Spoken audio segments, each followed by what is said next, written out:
Puji nama Tuhan, Shalom. Haleluya. Pada pagi hari ini kita mau siapkan hati kita bersama-sama datang untuk beribadah kepada Tuhan.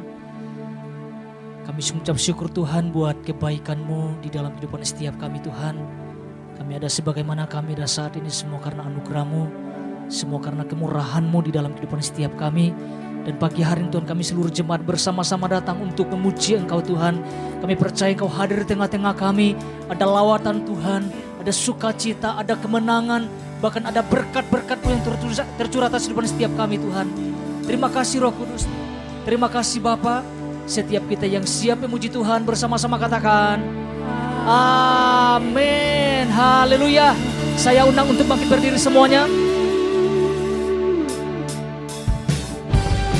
Mari kita bersama-sama memuji Tuhan, amin.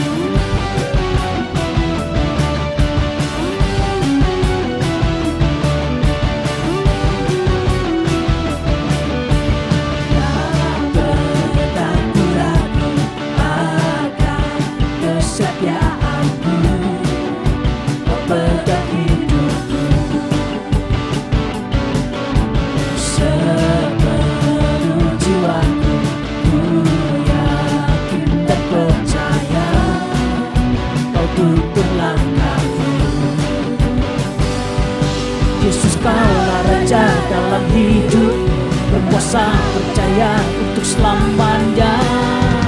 Hanya Kau Tuhan, sumber kekuatan, kuasa-Mu tercurah bagiku senantiasa. Dengan-Mu Tuhan, ku kan berjalan dari kemuliaan sampai kemuliaan selamanya.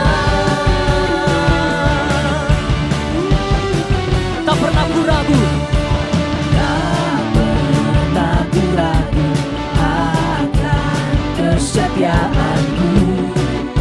Kau pegang hidupku sepenuh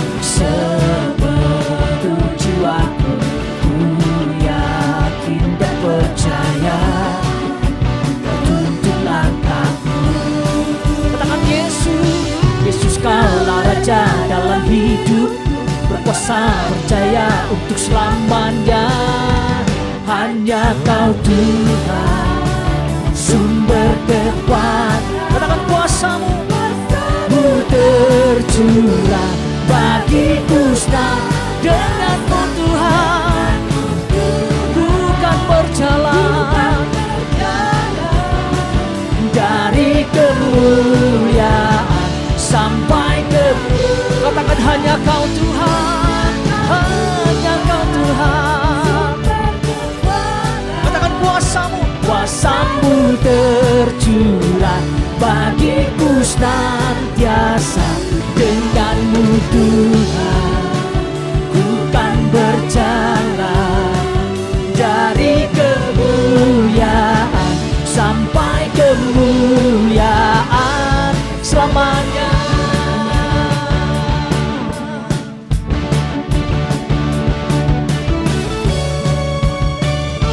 Haleluya. Kita percaya bahwa Tuhan hari tengah-tengah kita, amin. Yang memberikan kemenangan dan sukacita dalam kehidupan setiap kita.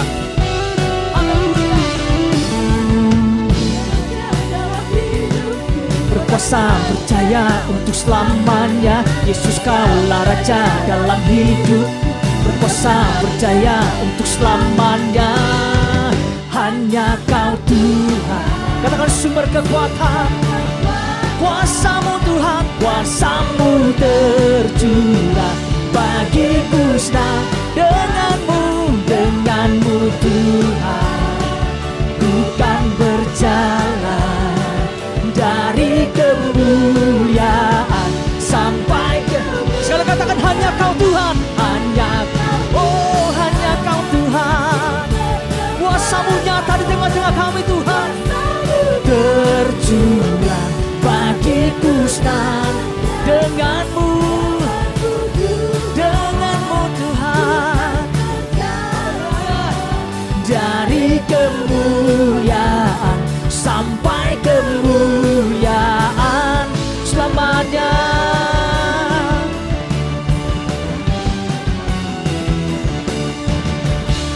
sorak-sorai yang terbaik bagi Tuhan. Haleluya. Masih semangat memuji Tuhan, amin. Haleluya. Haleluya. Mari kita bawa pujian kita kepada Tuhan lebih lagi, amin.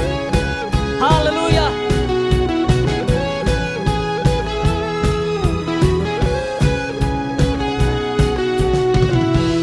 Yesus, kau kekuatan di hidupku, takkan gentar langkahku. Kau angkat tanganku di saat ku jatuh. Dia sumber kekuatan setiap kita. Amin. Mari bersama-sama katakan, lembah yang kelam kan ku lewati, sebab Engkau sertaku. Dengan imanku ku diselamatkan oleh kuasa Yesusku. bersama-sama Angkat tanganku, ku sorakan haleluya. Namamu berkuasa, surga bumi nyatakan. Angkat tanganku, katakan kau hebat, Allah yang perkasa, berkuasa selamanya.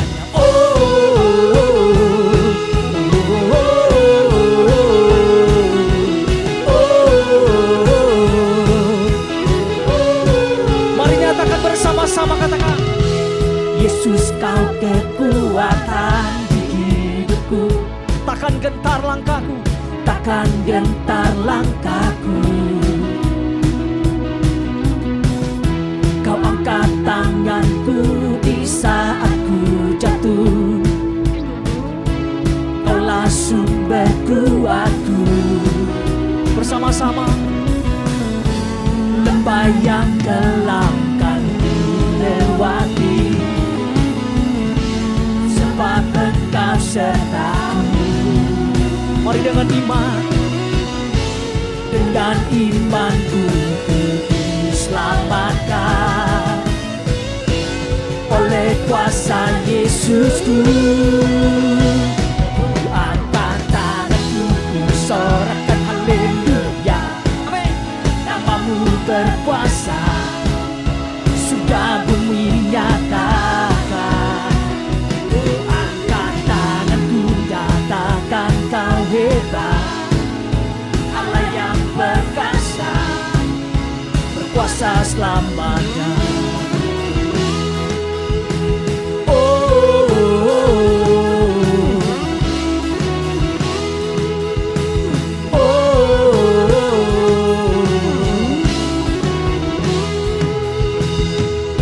Mari bersama-sama katakan, Ku angkat tanganku, ku sorakan haleluya. Namamu berkuasa, surga bumi nyatakan.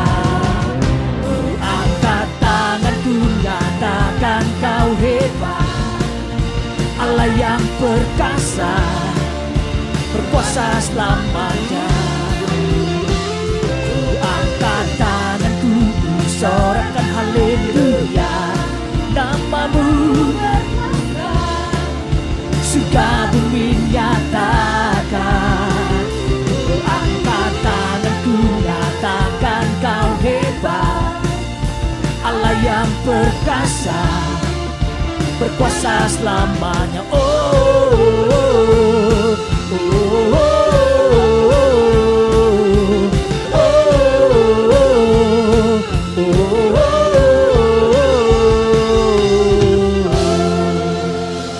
haleluya. Berikan sorak-sorai yang terbaik bagi Tuhan. Engkau dahsyat Tuhan, Engkau perkasa, Engkau ajaib. Haleluya.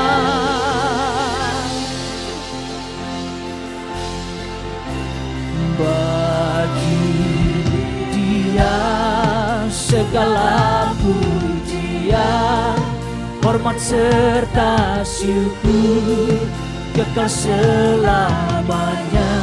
Bagi Dia segala pujian, hormat serta syukur selama-lamanya. Bagi Dia segala pujian, hormat serta syukur kekal selamanya. Bagi Dia segala pujian, hormat serta syukur selama-lamanya.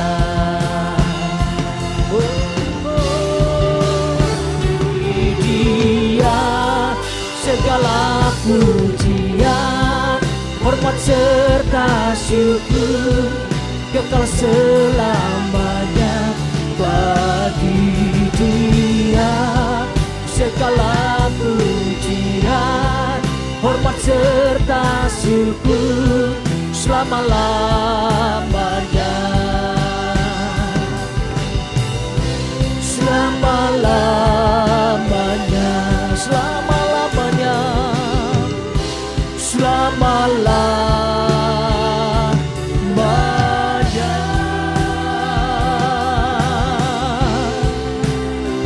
Kami sembah Kau Tuhan, kami sembah Kau Yesus. Haleluya, haleluya, haleluya. Kami tinggikan nama-Mu di tempat ini. Haleluya, haleluya. Kau sungguh baik Tuhan. Haleluya, Yesus.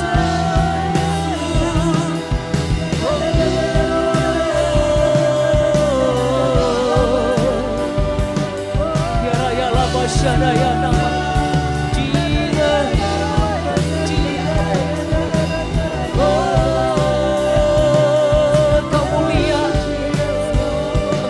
Kami Tuhan, Engkau yang memerintah. Haleluya.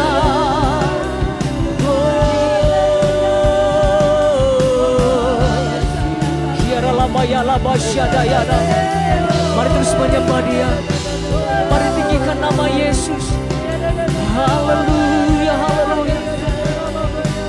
Haleluya, haleluya.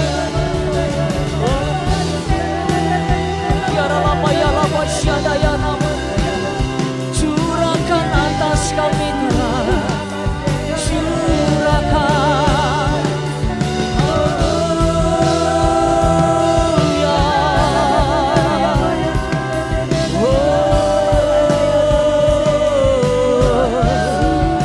Kiara lama-lama ya lama syadayana. Kami sungguh percaya di hadirat-Mu Tuhan ada kesembuhan, ada pemulihan yang terjadi ya Tuhan. Haleluya, haleluya. Ya lama ya lama syadaya. Haleluya, haleluya. Haleluya. Ya lama ya lama syadaya.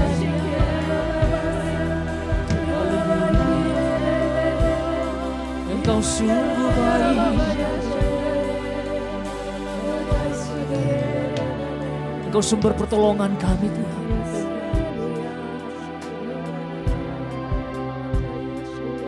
Batu gunung setiap kami. Terima kasih buat keselamatan yang Tuhan berikan di dalam kehidupan setiap kami. Anugerah-Mu besar Tuhan.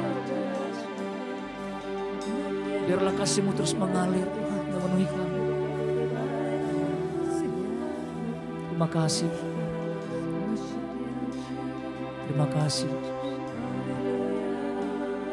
Mari silakan duduk Bapak Ibu. Terima kasih. Engkau layak ditinggikan Tuhan. Engkau yang melihat kehidupan kami. Biarlah pagi hari ini Tuhan kami datang dengan segenap hati. Membawa korban syukur kami. Membawa penyembahan kami Tuhan. Mari bersyukur.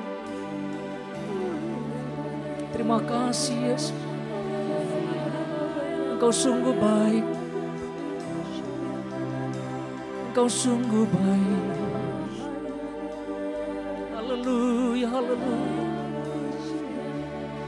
Kiara lama ya lama syadayana. Kiara lama. Kau ada di tengah-tengah kami Tuhan. Kau yang melawat setiap kami. Haleluya, haleluya. Haleluya. Haleluya.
Sujud di auranya,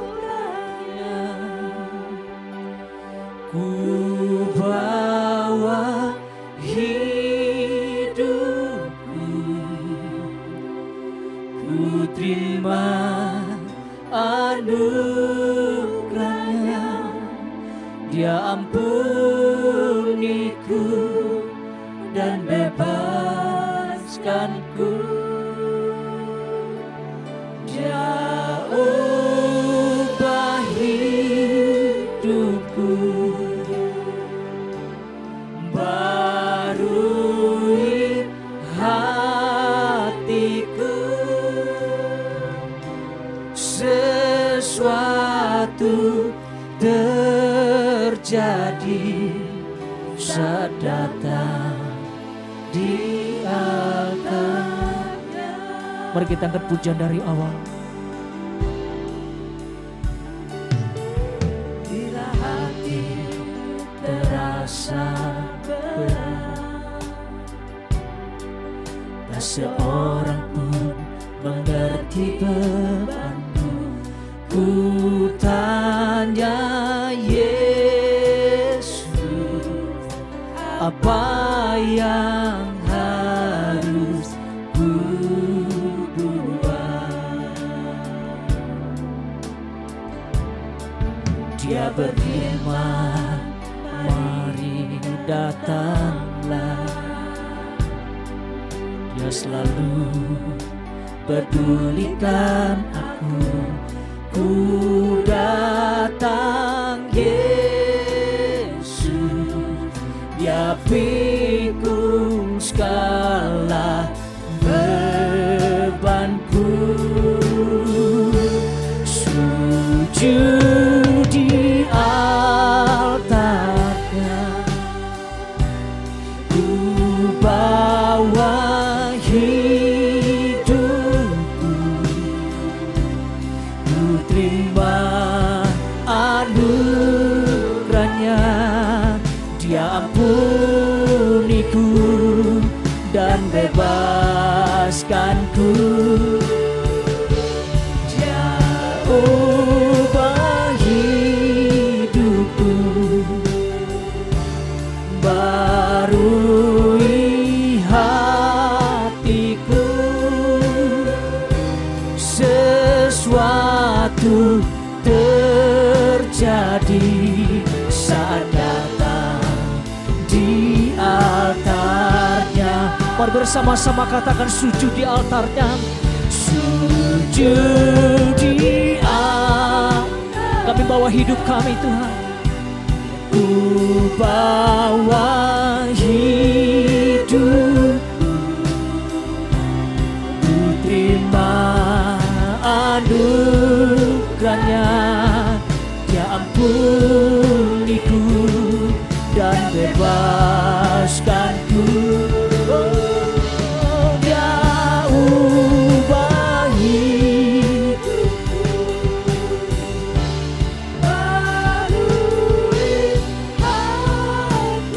Sesuatu pasti terjadi Tuhan.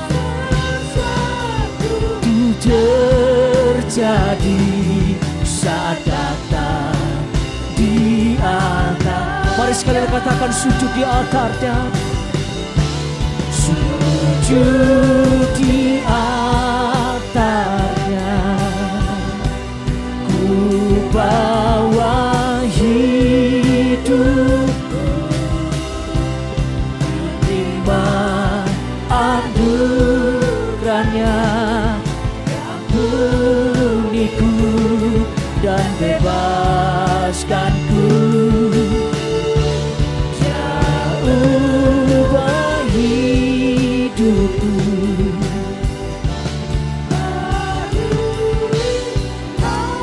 Terima kasih Yesus. Sesuatu terjadi saat datang di altarnya. Sesuatu terjadi saat datang di altarnya. Sesuatu terjadi saat datang di altarnya.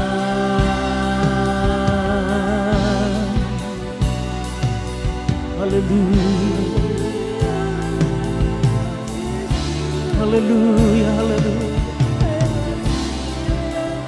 Kami sungguh percaya Tuhan, bahwa di hadirat-Mu Tuhan ada sesuatu yang dahsyat yang terjadi atas kehidupan setiap kami. Mungkin hari-hari ini Tuhan ada banyak pergumulan yang kami hadapi, ada banyak tantangan-Mu yang kami hadapi Tuhan. Tapi satu hal yang kami tahu, bahwa Engkau memberikan kemenangan bagi hidup kami. Engkau memberikan jalan keluar bagi setiap kami Tuhan. Haleluya, haleluya. Haleluya. Haleluya. Oh. Haleluya. Sujud di altarnya. Ku bawa hidup. Saya undang untuk makin berdiri semuanya. Ku terima anugerahnya. Dia ampuniku dan bebaskanku. Dia ubah hidupku, barui hatiku. Sesuatu terjadi saat datang di altarnya. Sujud di altarnya. Ku bawa hidup,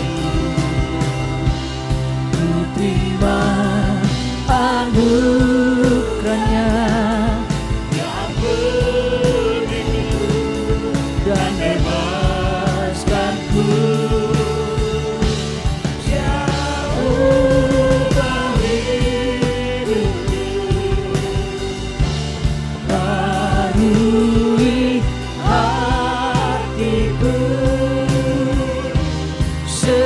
sesuatu terjadi saat datang di altarnya. Sesuatu terjadi saat datang di altarmu. Sesuatu terjadi saat datang di altarnya.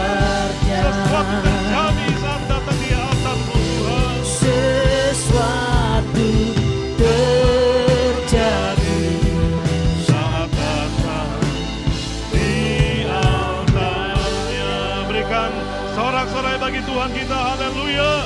Haleluya.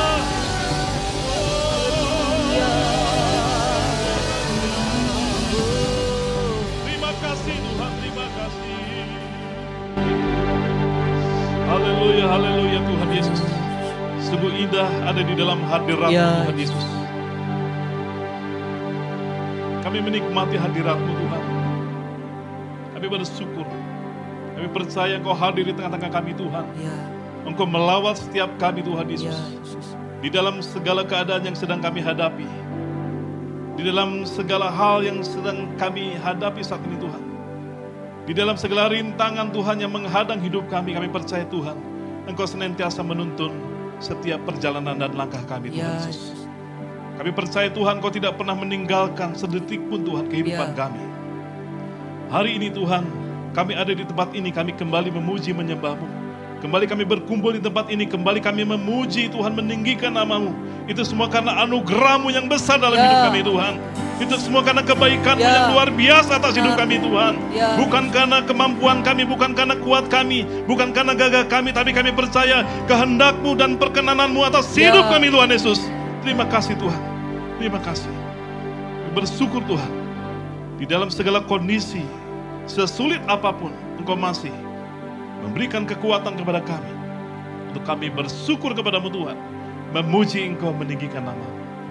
Sebentar hamba-Mu Tuhan akan menyampaikan sebagian daripada kebenaran firman. Tuhan, urapi kami, lawat kami, dan biarlah Allah Roh Kudus bekerja lebih dalam setiap hati kami. Sehingga ada pemahaman-pemahaman baru, ada pengertian-pengertian baru yang Kau nyatakan dalam hidup kami Tuhan Yesus. Terima kasih, hanya di dalam nama Tuhan Yesus Kristus kami berdoa mengucap syukur kami. Haleluya. Semua katakan amin. Berikan sorak-sorai bagi Tuhan. Haleluya. Silakan duduk Bapak Ibu. Shalom. Tanpa terasa sudah masuk bulan Agustus dan biasanya setiap gereja akan mulai mempersiapkan panitia Natal. Ya, karena beberapa bulan lagi kita akan masuk di bulan Natal. Memang perjalanan hidup kita sepertinya tidak terasa. Di balik setiap apa yang kita hadapi, saya percaya bahwa setiap Bapak Ibu percaya Tuhan menyertai kita. Amin. Hingga detik ini Tuhan masih menyertai. Bapak Ibu, izinkan saya untuk mengambil satu judul khotbah yang ingin saya sampaikan pada hari ini, yaitu mengubah pencobaan menjadi kemenangan. Kita baca bersama-sama 1, 2, 3. Mengubah pencobaan menjadi kemenangan. Ya, kita akan bersama-sama nanti belajar dari kitab kitab Yakobus ya, yang akan saya sampaikan dan kita akan belajar bersama-sama dari dalamnya. Tapi sebelum saya menyampaikan hal ini, saya ingin Bapak Ibu melihat satu hal, yaitu kisah seorang Derek Redmond. Ya, mungkin ada di antara Bapak Ibu yang mengenal tentang siapa Derek Redmond ini. Ya, dia adalah seorang atlet, dia pelari internasional, namanya cukup dikenal, ya karena dia memang pemegang rekor satu cabang olahraga atletik di nomor 400 meter lari cepat. Ya, dia pemegang rekor. Di tahun 92 Barcelona, ya diadakan Olimpiade di Barcelona. Dan segala persiapan dia lakukan. Dia asal Inggris Bapak Ibu, ya. Dan memang dari kecil dia dilatih oleh ayahnya untuk menjadi seorang atlet dan memang berhasil luar biasa. Sehingga pada akhirnya dia terpilih mewakili negara Inggris di Olimpiade Barcelona tahun 92. Ada yang sudah lahir? Kebanyakan kita mungkin sudah lahir. Ya, dan mungkin tahu ya peristiwa ini terjadi pada saat itu. Dan pemanasan, persiapan sudah dia lakukan. Kenapa? dia menghadapi satu nomor bergengsi 400 meter lari cepat. Dan semua penonton di stadion pada saat itu mengharapkan bahwa memang pemegang rekor ini akan memecahkan rekor baru. Ya, bayangkan 400 meter, bukan 100 meter, 400 meter. Ya, 400 meter ini jarak yang cukup jauh untuk lari cepat gitu ya, dan membutuhkan stamina yang sangat-sangat kuat ya untuk bisa mencapai garis akhir.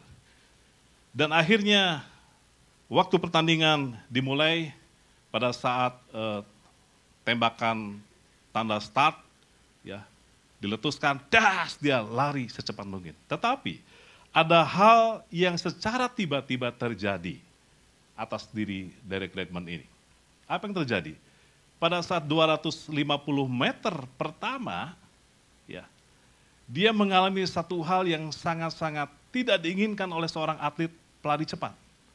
Dia mengalami cedera, Bapak Ibu. Sorry, nah ini ya. Saya sengaja menampilkan foto-fotonya supaya memang cerita ini bukan fiktif.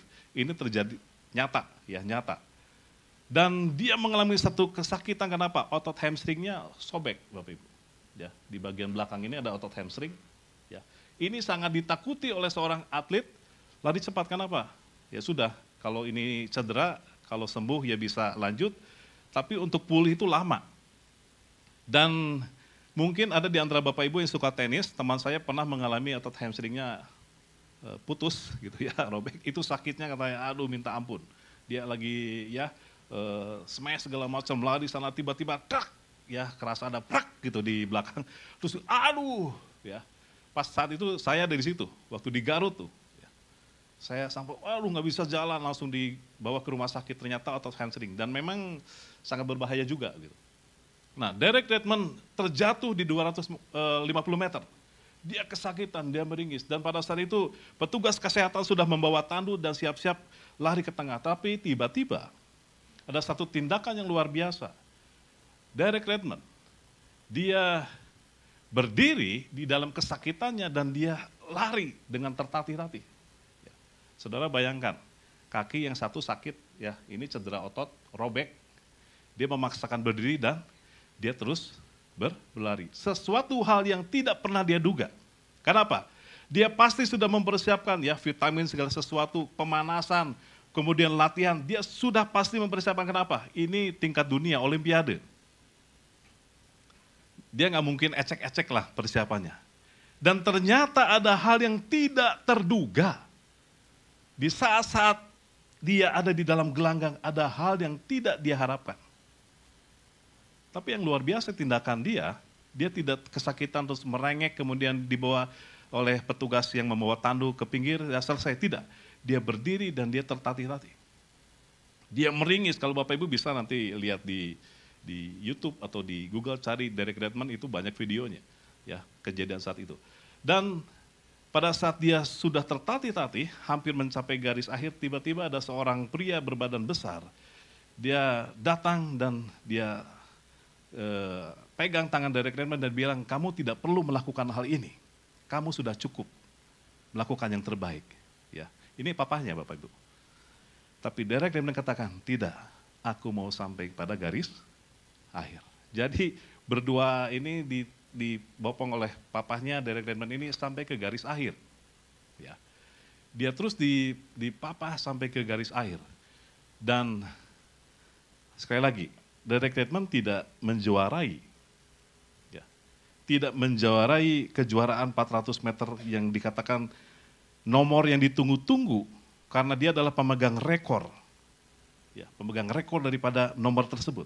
Dia saat itu tidak menjuarai pertandingan tersebut, tetapi dia memenangkan hati penonton atas sikap tindakannya yang luar biasa.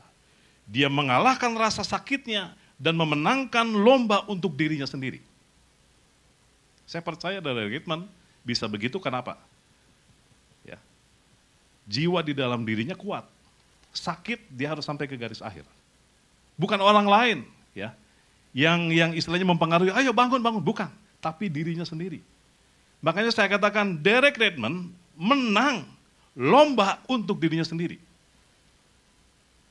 Bahkan Derek Redmond lebih terkenal daripada orang yang mencapai garis akhir. Yang memenangkan medali emas. Nama Derek Redmond menjadi satu inspirasi yang luar biasa. Supaya apa? Setiap kita Bapak Ibu, di dalam menghadapi perjalanan hidup kita kan seperti ada dalam gelanggang perlombaan. Betul ya? Setuju ya? Saat ini kita sedang ada dalam perjalanan hidup masing-masing dengan segala pergumulan. Pasti ada sesuatu yang terjadi.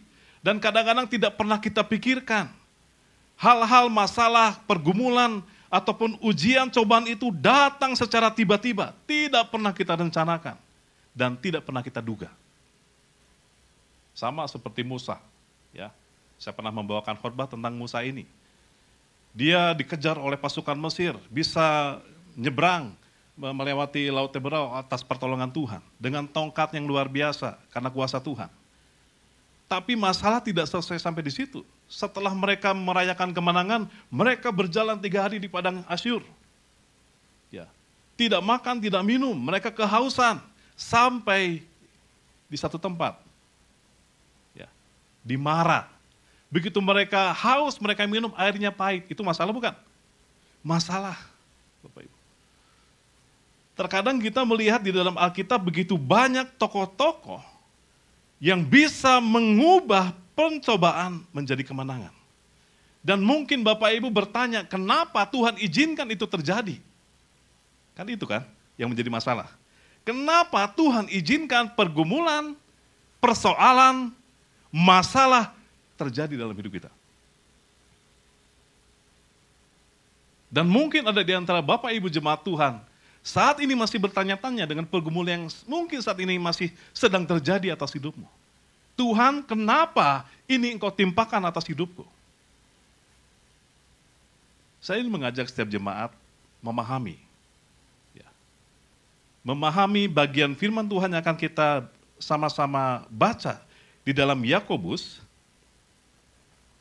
Yakobus pasal 1 ayat 1 sampai 5.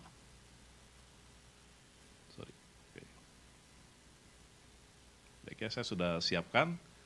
Bapak Ibu bisa melihat Alkitab ya, atau gadget ya, yang ada Alkitabnya, dan saya akan bacakan untuk Bapak Ibu semua. Salam dari Yakobus, hamba Allah dan Tuhan Yesus Kristus kepada ke-12 suku di perantauan. Ayat 2. Saudara-saudaraku, anggaplah sebagai suatu kebahagiaan. Saya ingin ulangi, apa Bapak Ibu? 1, 2, 3. Anggaplah sebagai suatu kebahagiaan apabila kamu jatuh ke dalam berbagai-bagai pencobaan. Ayat 3. Sebab kamu tahu bahwa ujian terhadap imanmu itu menghasilkan ketekunan. Dan biarkanlah ketekunan itu memperoleh buah yang matang supaya kamu menjadi sempurna dan utuh dan tak kekurangan suatu apapun. Ayat 5. Tetapi apabila di antara kamu ada yang kekurangan hikmat, dan hendaklah ia memintakannya kepada Allah, yang memberikan kepada semua orang dengan murah hati dan dengan tidak membangkit-bangkitkan, maka hal itu akan diberikan kepadanya, Bapak Ibu. Ya, tadi ada satu kata, ya Bapak Ibu ya, di dalam ayat ini, anggaplah di dalam ayat 2, saudara-saudaraku, anggaplah. Ya, anggaplah sebagai suatu kebahagiaan. Kok bisa Yakobus menulis, ya, anggaplah sebagai suatu kebahagiaan. Artinya apa Bapak Ibu? Ya. Pandangan menentukan hasil. Saya ulangi, pandangan menentukan hasil. Dan sikap menentukan tindakan. Pandangan menentukan hasil. Dan sikap menentukan tindakan. Artinya apa? Bapak Ibu, pada saat saudara Bapak Ibu sekalian melihat satu persoalan pergumulan ada di hadapan saudara, bagaimana cara pandang kita itu akan menentukan hasil bagaimana kita bertindak. Pada saat kita ada di hadapan ujian, pencobaan yang terjadi atas hidup kita, bagaimana cara pandang kita terhadap masalah itu akan menentukan bagaimana kita bersikap. Saya berharap setiap kita orang percaya, kenapa Yakobus menulis hal ini? Anggaplah sebagai suatu kebahagiaan apabila kamu jatuh ke dalam berbagai-bagai pencobaan. Karena apa? Karena setiap kita sudah tahu bahwa Yesus pernah memperingatkan kepada kita semua. Apa yang Tuhan peringatkan? Di dalam dunia kamu akan menderita penganiayaan. Bahwa di dalam dunia kita akan menghadapi berbagai persoalan. Mengikut Yesus bukan berarti kita lepas dari persoalan. Bapak Ibu masih ada di dalam dunia ini. Makanya sering saya sampaikan, pada saat saya, bukan karena saya pakai baju hitam-hitam kedukaan, bukan ya, tapi saya sering menyampaikan di dalam kedukaan, di dalam ibadah penghiburan. Yang sudah dipanggil pulang, almarhum, dia sudah berbahagia ada di tempat yang sudah Tuhan siapkan, Tuhan sediakan. Tetapi yang masih bergumul berjuang adalah keluarga besar yang ditinggalkan. Kan ada Bapak Ibu, orang begitu almarhum meninggal, orang tua lah atau apalah, tiba-tiba keluarganya jadi pecah gara-gara apa? Rebut warisan. Oh banyak. Atau ada masalah-masalah yang timbul karena tidak setuju, dikremasi dan dikuburkan. Itu jadi persoalan akhirnya, pecah. Banyak juga Bapak Ibu, karena masalah-masalah sepele yang seharusnya tidak membuat hal seperti itu. Yang masih perlu berjuang itu kita Bapak Ibu, yang saat ini masih diizinkan Tuhan hidup di dalam dunia ini. Dan itu akan terus terjadi atas hidup kita. Sadrah, Mesah, Abednego, bagaimana dia begitu sangat saleh hidup bersama dengan Tuhan. Tapi pada saat mereka sedang baik-baik saja, tiba-tiba dunia tidak menjadi baik-baik saja buat mereka. Kenapa? Tiba-tiba Raja Nebukadnezar membuat patung, betul? Diceritakan begitu kan di dalam Daniel pasal 3. Dan seluruh orang yang ada saat itu harus menyembah patung yang dibuat oleh Raja Nebukadnezar. Yang tidak menyembah dimasukkan ke dapur perapian. Kalau Bapak Ibu jadi Sadrah, Mesah, Abednego, apa yang akan dilakukan? Dengan hukuman yang berat. Cuma nyembah doang, ya, nggak apa-apa ya, cingsai aja, ya. Tuhan juga tahu lah, ya, menyelamatkan diri aja daripada masuk ke perapian, dibakar hidup-hidup. Tapi Sadrah, Mesah, Abednego, dia punya keteguhan hati Bapak Ibu. Dia tidak menyembah patung yang didirikan oleh Raja Nebukadnezar. Dia berketetapan hati. Bahkan di dalam ayat yang disampaikan dalam Daniel pasal 3, ada satu perkataan mereka. Meskipun Allah yang kami sembah tidak menolong kami, gitu ya. Aku tidak akan menyembah patung Tuhan.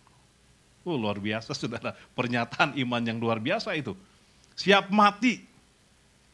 Kalau Allah mau tolong, ya pasti dia tolong. Tetapi kalau Allah tidak tolong, nggak apa-apa. Tapi tetap aku tidak akan menyembah patung, begitu dalam bahasa sehari-hari.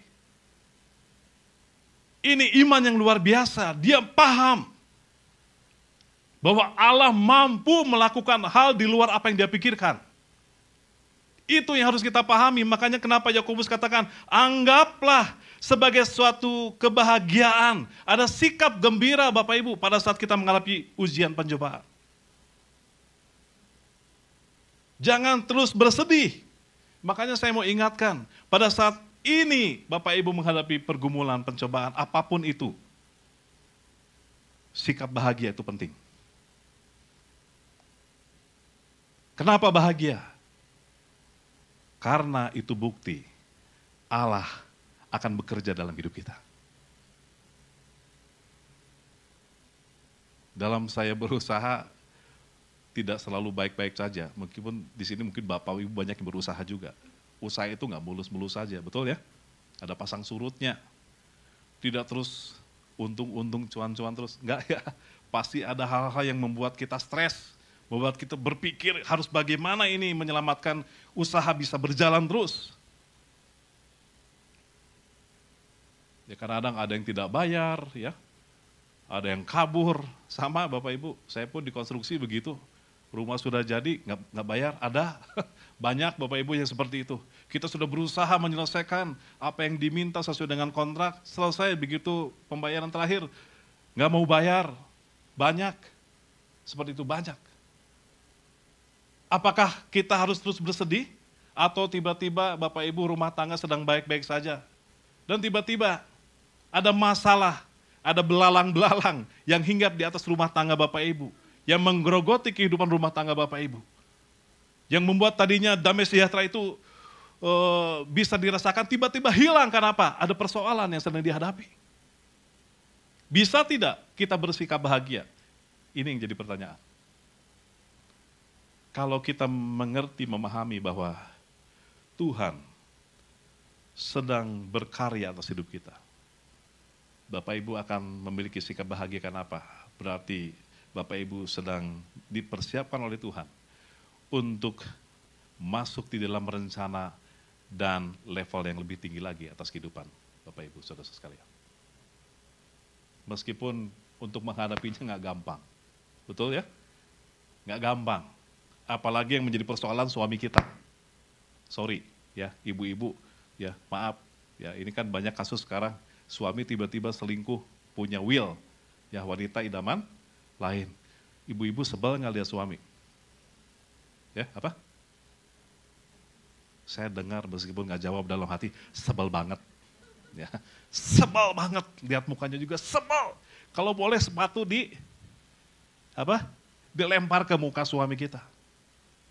Atau sekarang juga banyak ya wanita punya pil, ya pria idaman lain.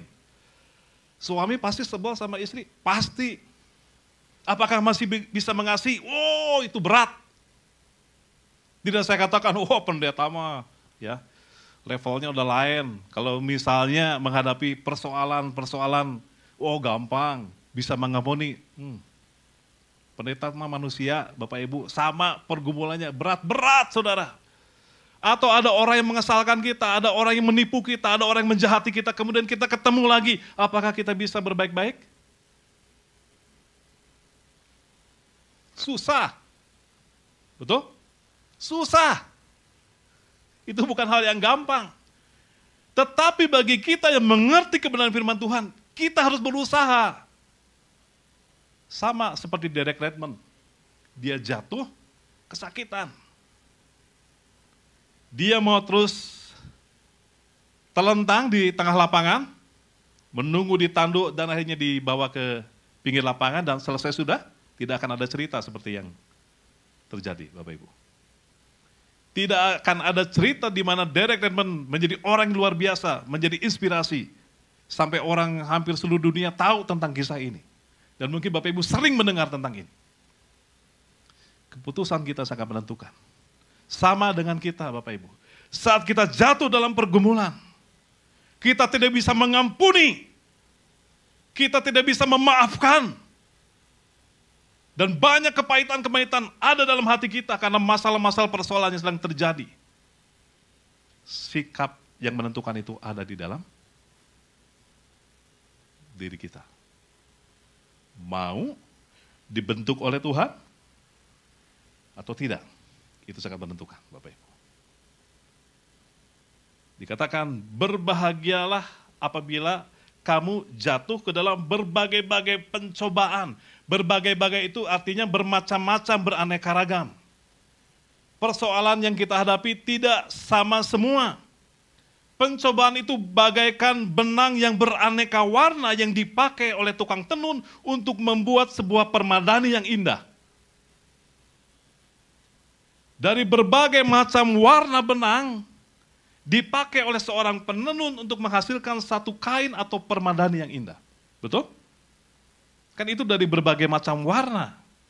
Tidak langsung tiba-tiba ya ada lembaran, tidak. Itu ditenun dari berbagai macam warna. Sama Bapak Ibu. Kalau kita belajar, sekali lagi kita belajar menghadapi setiap ujian persoalan dengan sikap gembira karena kita mengerti Allah sedang bekerja atas hidup kita, maka Bapak Ibu akan melihat hal indah terjadi atas hidup kita. Hal yang luar biasa. Ya mungkin Bapak Ibu bisa menyaksikan bahwa Tuhan itu sangat luar biasa. Karena apa? Memang demikianlah Allah adanya. Bapak Ibu, arti ataupun kesimpulan dari bagian pertama ini, sekali lagi, nilai-nilai hidup yang kita yakini menentukan penilaian kita Bapak Ibu. Bapak Ibu sudah memiliki nilai-nilai hidup, yaitu di dalam firman Tuhan. Amin. Di sini sudah begitu banyak contoh bagaimana Tuhan berkarya, Tuhan berbuat, Tuhan bermujizat. Dan nilai-nilai hidup yang kita miliki ini akan menentukan penilaian kita akan setiap persoalan yang sedang kita hadapi. Jika kita menganggap hal-hal materi lebih berharga daripada hal-hal rohani, maka kita tidak akan menganggap suatu kebahagiaan apabila kita sedang ada di dalam pencobaan. Pada saat harta, kekayaan kita ludes karena berbagai ujian pencobaan yang sedang dihadapi. Pandangan menentukan hasil. Agar berakhir dengan sukacita, maka mulailah dengan sukacita. Amin. Yang berikut. Sorry dibantu ya, ini agak lambat ini. Kesini ya arahnya ya. Oke. Yang kedua, tahu Bapak Ibu. Ya, tahu. Ya, di dalam ayat yang berikutnya, sebab kamu tahu bahwa ujian terhadap imanmu itu menghasilkan ketekunan, Bapak Ibu ya. Apa yang harus Bapak Ibu ketahui sebagai orang percaya saat menghadapi pencobaan? Itu tadi. Ya, saya sudah tulis di depan. Yang pertama, iman selalu diuji. Kita baca bersama-sama, iman selalu diuji, Bapak Ibu. Iman supaya tumbuh dewasa akan ada ujiannya. Sama seperti Abraham.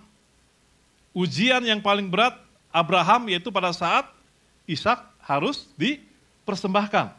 Apakah pada saat Allah memperkenalkan diri kepada Abram pada saat itu? Apakah Allah langsung memerintahkan, hei Abram, ini aku Allah, Tuhan yang harus kamu sembah. Kamu harus mempersembahkan anakmu. Kan pergumulan Abram saat itu belum punya anak ya. Begitu Abram berdoa, Tuhan, aku minta seorang keturunan. Dan Tuhan berikan, apakah saat itu Allah katakan begitu? Tidak. Disuruh menanti dulu ya untuk punya anak sampai kurang lebih 25 tahun nunggu ya Ishak lahir.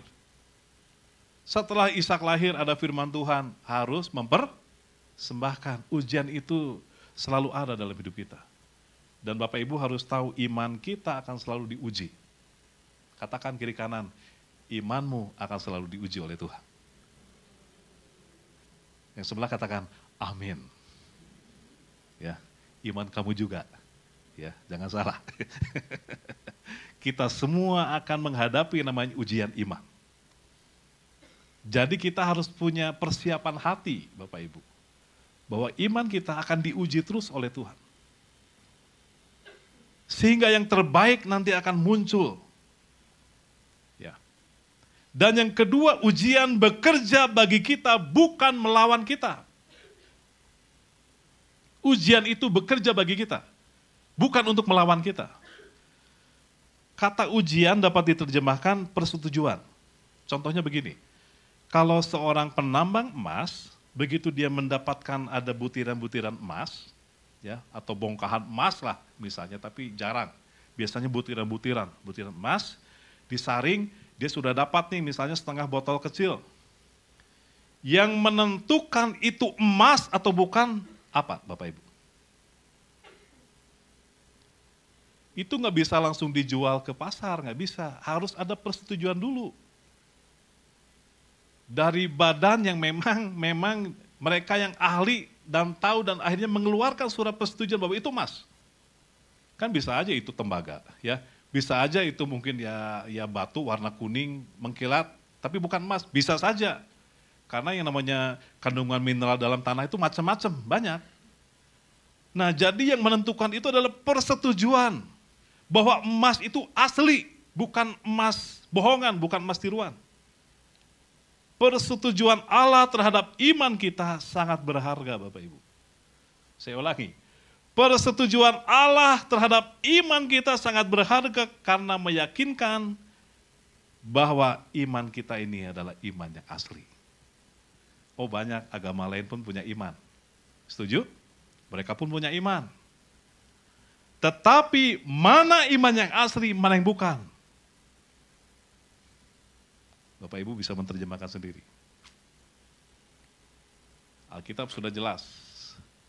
Setiap tokoh-tokoh Alkitab yang diutus oleh Tuhan, dipanggil oleh Tuhan, menghadapi namanya ujian iman.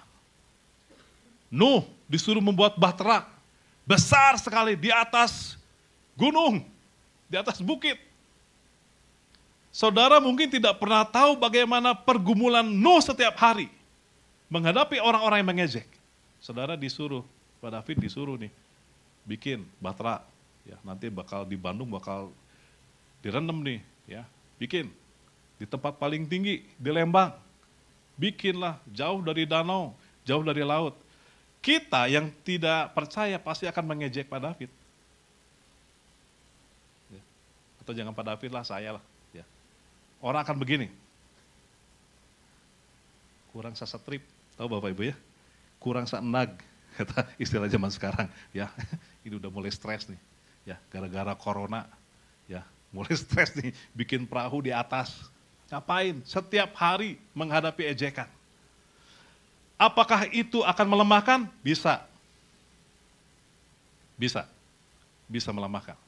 Setiap hari diejek terus, dibully terus. Bisa melemahkan? Bisa. Tetapi Nuh tahu bahwa imannya sedang diuji oleh Tuhan. Dia mengerti siapa Allahnya. Dia mengerti bahwa Allah punya tujuan dengan apa yang dia lakukan. Begitupun kita Bapak Ibu. Persetujuan Allah terhadap iman kita sangat berharga. Amin. Sangat berharga karena itu meyakinkan kita bahwa iman yang kita miliki adalah asli. Bukan kaleng-kaleng imannya. Iman orang percaya adalah iman yang asli karena apa? Di dalam firman Tuhan sudah dijelaskan. Saudara baca Alkitab, iman itu akan selalu diuji. Untuk mendatangkan iman yang murni, iman yang terbaik. Yang dihasilkan oleh setiap kita. Yang menentukan siapa? Kita. Oke, jadi Bapak Ibu, sekarang Bapak Ibu datang ke tempat ini beribadah, bukan karena Bapak Ibu, ya orang Kristen harus beribadah hari Minggu, bukan. Tapi Bapak Ibu sedang belajar menumbuhkan iman saudara. Sedang belajar menumbuhkan iman kita. Karena iman juga perlu pertumbuhan. Dan Bapak Ibu sedang mempersiapkan iman kita. Kalau suatu saat ujian iman itu ada dalam hidup kita, maka Bapak Ibu akan kuat. Akan kuat menghadapi apa? Kita ngerti, Allah punya tujuan yang luar biasa atas hidup kita, amin. Yang ketiga Bapak Ibu,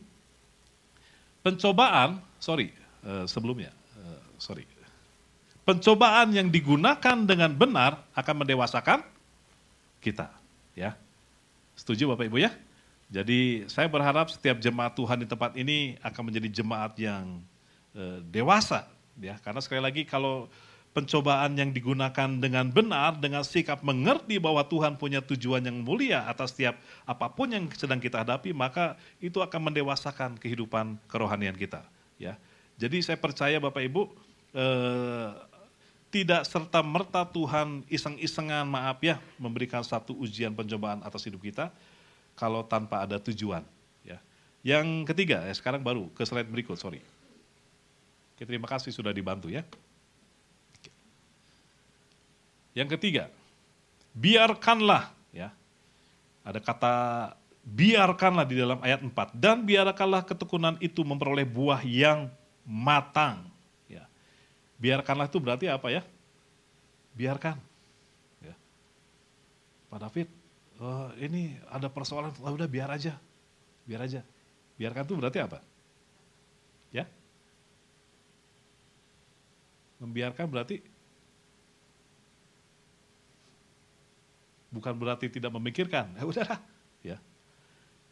Saya boleh melihat di sini ada dalam satu kamus ya tentang sikap biarkanlah, itu adalah kehendak yang diserahkan itu ya, saya sudah tulis tuh. Ya, ada satu sikap kehendak yang diserahkan. Allah tidak membentuk watak kita, tidak membentuk karakter kita tanpa adanya kerjasama dari pihak kita. Jadi Allah ingin kita bekerja sama dengannya. Kalau Bapak Ibu menolak Tuhan, menolak ajaran Tuhan, ya berarti Bapak Ibu tidak akan masuk di dalam level yang lebih tinggi dari kedewasaan iman tersebut. Jadi sekali lagi harus ada sikap menyerahkan kehidupan saudara atas Tuhan. Bahwa Tuhan punya rencana terbaik atas hidup kita. Saya genap Agustus ini 33 tahun. Ya. 33 tahun saya melayani Tuhan. Tanpa terasa 33 tahun melayani Tuhan. Dan mengenal Tuhan Yesus Kristus sebagai Tuhan Juru Selamat. Dari 33 tahun yang saya lihat, benar, firman Tuhan di dalam Mazmur 90 ayat 12, ajalah untuk aku menghitung hari-hari sedemikian, sehingga memperoleh hati yang bijaksana. Penting untuk setiap kita menghitung hari-hari kita. Menghitung hari-hari yang mana? Hari-hari yang sudah kita lalui, karena itu sudah terjadi. Dan itu satu kepastian, karena sudah terjadi. Menghitung apa Bapak Ibu? Menghitung bagaimana Tuhan itu luar biasa. Di dalam setiap persoalan, pergumulan yang dihadapi selama 33 tahun saya melihat bahwa Tuhan tidak pernah tinggal diam. Saya boleh katakan Tuhan Yesus hidup. Dulu saya tidak percaya. Waktu saya tidak mengenal Tuhan, dikatakan orang Kristen, Tuhan Yesus hidup. Apanya yang hidup? Dia mati di kayu salib. Kan begitu orang-orang yang mengejek keimanan kita kan. Tuhan yang mati di tiang jemuran, katanya begitu ya. Sekarang sering kalau misalnya orang ngejek di media sosial. Tuhanmu Tuhan yang mati di tiang jemuran. Ya, saya hanya bilang, aduh ya Tuhan memang mereka nggak tahu. Ya. Dulu pun saya bersikap begitu. Punya pemikiran bahwa Tuhan orang Kristen itu Tuhan yang mati di kayu salib. Sudah selesai, tidak ada apa-apa lagi. Bodohnya orang Kristen menyembah Yesus Kristus sebagai Tuhan Juru Selamat. Apanya Juru Selamat? Dari tiang salib aja dia tidak bisa menyelamatkan diri sendiri. Ternyata Tuhan tangkap saya dan 33 tahun. Saya melihat karya Tuhan itu luar biasa. Luar biasa. Luar biasa, luar biasa. Berikan kemuliaan bagi Tuhan. Sorry. Saya kadang-kadang kalau menceritakan tentang kasih Tuhan, saya bisa seperti sekarang ini. Tuhan yang luar biasa. Tuhan yang sama dalam Tuhan Yesus Kristus yang kita sembah. Bapak Ibu ada di tempat ini, sebagai jemaat Tuhan di tempat ini, tertanam di dalam jemaat ini. Bukan kebetulan, tapi karena Tuhan punya rencana atas hidupmu saat ini. Jangan sia-siakan. Jangan tinggalkan iman kita. Tuhan masih terus berkarya atas hidupmu, Bapak Ibu.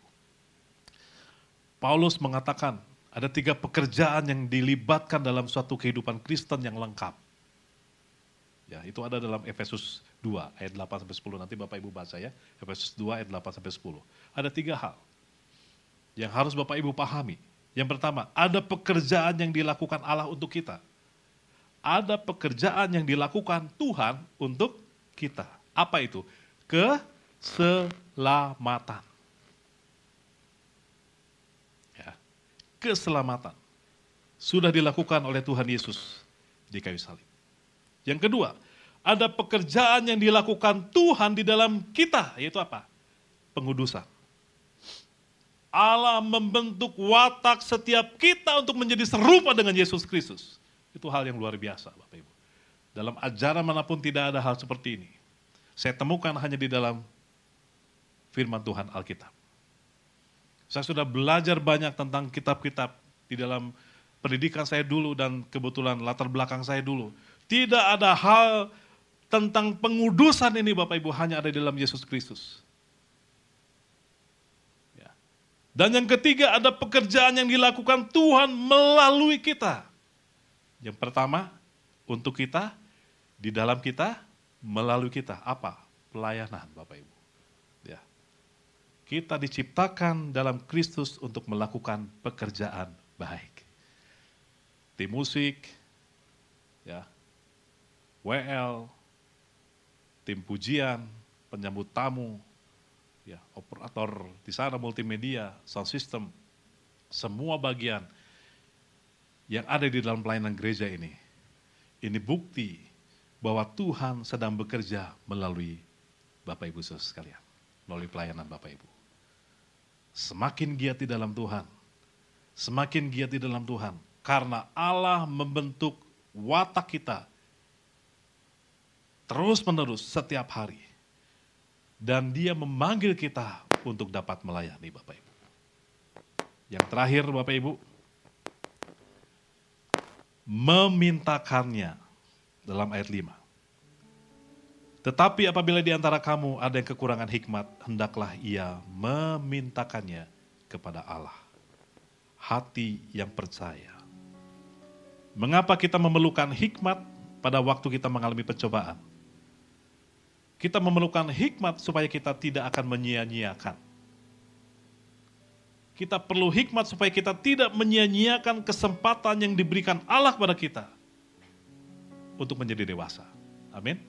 Setiap kita ingin menjadi orang-orang yang dewasa di dalam Tuhan. Dewasa rohani, mengalami pertumbuhan yang luar biasa sebelum Tuhan datang untuk yang kedua kalinya. Setiap kita tentunya rindu pada saat nanti Tuhan datang kedua kali, kita siap, ada dalam keadaan siap. Bukankah kita saat ini sedang mempersiapkan diri kita untuk menyambut kedatangan mempelai yang akan nanti datang di awan-awan menyambut setiap kita.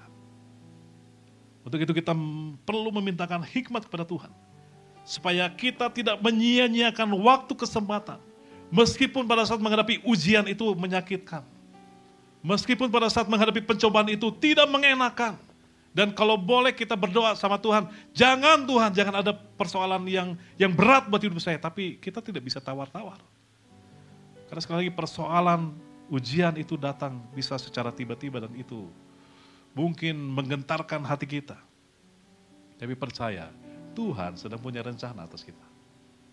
Tuhan sedang mendewasakan kita. Untuk itu mari, jadilah orang-orang yang mampu mengubah setiap pencobaan menjadi kemenangan. Jangan ada keraguan di antara kita. Bagaimana Tuhan bekerja, jangan ragu. Tetap iman yang nomor satu. Iman yang nomor satu, bahwa Allah berkarya, Allah bekerja untuk mendatangkan kebaikan buat kita semua. Saya percaya menghadapi masa-masa sulit, ekonomi tidak baik, bahkan mungkin usaha Bapak Ibu ada sekarang yang mungkin sedang terombang-ambing, mungkin sedang terpuruk, tetap punya keyakinan bahwa Tuhan punya rencana yang luar biasa atas hidup kita. Pak, hari-hari bagaimana? Betul, tidak mudah. Tapi mari kita jadikan kesempatan untuk kita semakin dekat kepada Tuhan. Percaya, Tuhan itu akan membuka jalan tepat pada waktunya. Sadrah, Mesah, Abednego, waktu dia dimasukkan ke dapur perapian, sepertinya terlambat, betul? Dia sudah menyembah, saleh. Ternyata waktu dia katakan, masukkan ke dalam api. Masuk, mereka didorong. Tidak ada terjadi apa-apa, tidak ada pertolongan. Sepertinya terlambat, tetapi ternyata Tuhan melakukan tindakan di dalam perapian tersebut. Ada orang yang melindungi mereka dan mereka diselamatkan. Begitulah cara Tuhan. Kita tidak pernah tahu waktu Tuhan, cara Tuhan bekerja dalam hidup kita. Tuhan memberkati. Tuhan memberkati. Haleluya. Haleluya. Berikan kemuliaan bagi Tuhan. Mari kita bangkit berdiri.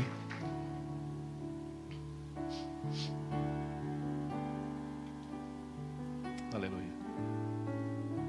Jalanmu tak terselami. Haleluya. Oleh setiap hati kami. Namun satu hal ku percaya,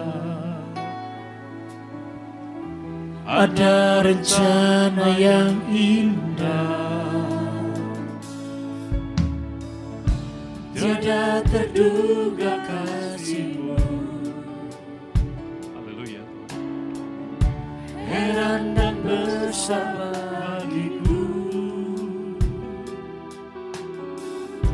arti kehadiran-Mu selalu nyata di dalam hidupku.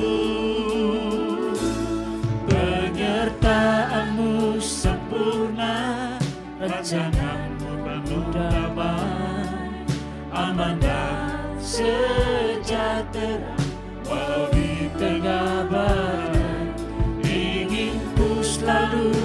bersama, rasakan keindahan arti kehadiran-Mu Tuhan. Naikkan pujian ini sebagai doa kita di hadapan Tuhan. Haleluya, haleluya. Jalan-Mu tak terselami oleh setiap hati kami. Amin, Tuhan Yesus. Namun satu hal ku percaya, ada rencana yang indah, Haleluya. tiada terduga kasih-Mu. Heran dan besar bagiku arti kehadiran-Mu selalu nyata di dalam hidupku. Penyertaan-Mu sempurna, rancangan-Mu penuh damai, aman dan sejahtera. Walau di tengah badai, ingin ku selalu bersama, rasakan keindahan arti kehadiran-Mu Tuhan. Haleluya. Pujilah Tuhan. Penyertaan-Mu sempurna, rancangan-Mu penuh damai, aman dan sejahtera. Walau di tengah badai, ingin ku selalu bersama, rasakan keindahan arti kehadiran-Mu. Arti kehadiran-Mu Tuhan. Arti kehadiran-Mu, Arti kehadiran-Mu Tuhan dalam hidupku. arti kehadiran-Mu Tuhan. Berikan sorak-sorak bagi Allah kita. Dia hadir, Dia menyertai. Rencananya indah, rencananya luar biasa. Oh.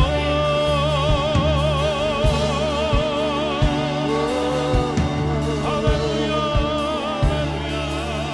haleluya. Terima kasih Tuhan, terima kasih. Kami bersyukur Tuhan, kami bersyukur Tuhan. Kami bersyukur punya Allah seperti Engkau Tuhan Yesus. Firman-Mu ya dan amin atas kehidupan kami. Telah begitu banyak contoh-contoh dalam firman Tuhan. Di dalam Alkitab yang kami yakini Tuhan. Sebagai kebenaran dalam hidup kami Tuhan. Bagaimana Tuhan tokoh-tokoh yang Kau panggil Tuhan Yesus.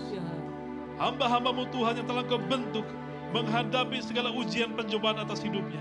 Tapi kami percaya Tuhan bahwa Engkau punya tujuan yang luar biasa atas kehidupan hamba-hamba-Mu Tuhan. Begitupun kami percaya Tuhan, Engkau sedang merenda satu pekerjaan yang luar biasa atas hidup kami. Meskipun mungkin saat ini kami sedang menghadapi pergumulan berat, kami percaya rencana-Mu tidak pernah gagal dalam hidup kami Tuhan. Rencana-Mu ya dan amin atas hidup kami Tuhan Yesus. Haleluya Tuhan, haleluya Tuhan, haleluya Tuhan Yesus. Terima kasih, terima kasih Tuhan, terima kasih Tuhan. Biarlah Tuhan kami telah mendengarkan firman Tuhan. Jadikan kami Tuhan sebagai umat-Mu yang mampu mengubah pencobaan, ujian, persoalan menjadi satu kemenangan yang luar biasa atas hidup kami. Karena kami percaya Tuhan, Engkau Allah yang tidak pernah meninggalkan kami. Engkau Allah yang menuntun tangan kanan-Mu Tuhan Yesus, yang terus menuntun setiap langkah kami Tuhan. Terima kasih Tuhan, terima kasih Tuhan, terima kasih Tuhan. Berdoa untuk jemaat-Mu di tempat ini. Kekuatan Allah, kekuatan yang luar biasa. Kekuatan yang di luar dari akal pikiran kami sebagai manusia itu dinyatakan atas setiap kehidupan jemaat-Mu Tuhan pada saat ini. Berkati Bapak Gembala Sidang, Ibu Gembala Sidang, seluruh pengurus pengerja yang ada Tuhan. Bila Tuhan terjadi satu kesehatian di antara mereka Tuhan. Dan nama-Mu dipermuliakan di dalam jemaat-Mu di tempat ini Tuhan Yesus. Terima kasih hanya di dalam nama Tuhan Yesus Kristus. Kami berdoa, mengucap syukur kami. Haleluya. Semua katakan amin. Silakan duduk Bapak Ibu. Kita angkat kedua tangan kita, Kita mau pulang, kita terima berkat damai sejahtera dari Allah Bapa, kasih karunia dari Tuhan Yesus, persekutuan serta kekuatan dari Roh Kudus menyertai kita dari sekarang dan sampai Tuhan Yesus datang menjemput kita, bahkan sampai selama-lamanya. Umat Tuhan yang percaya dan sudah terima berkat Allah, baik berkat rohani maupun jasmani, kita yang percaya katakan, amin. Tuhan memberkati.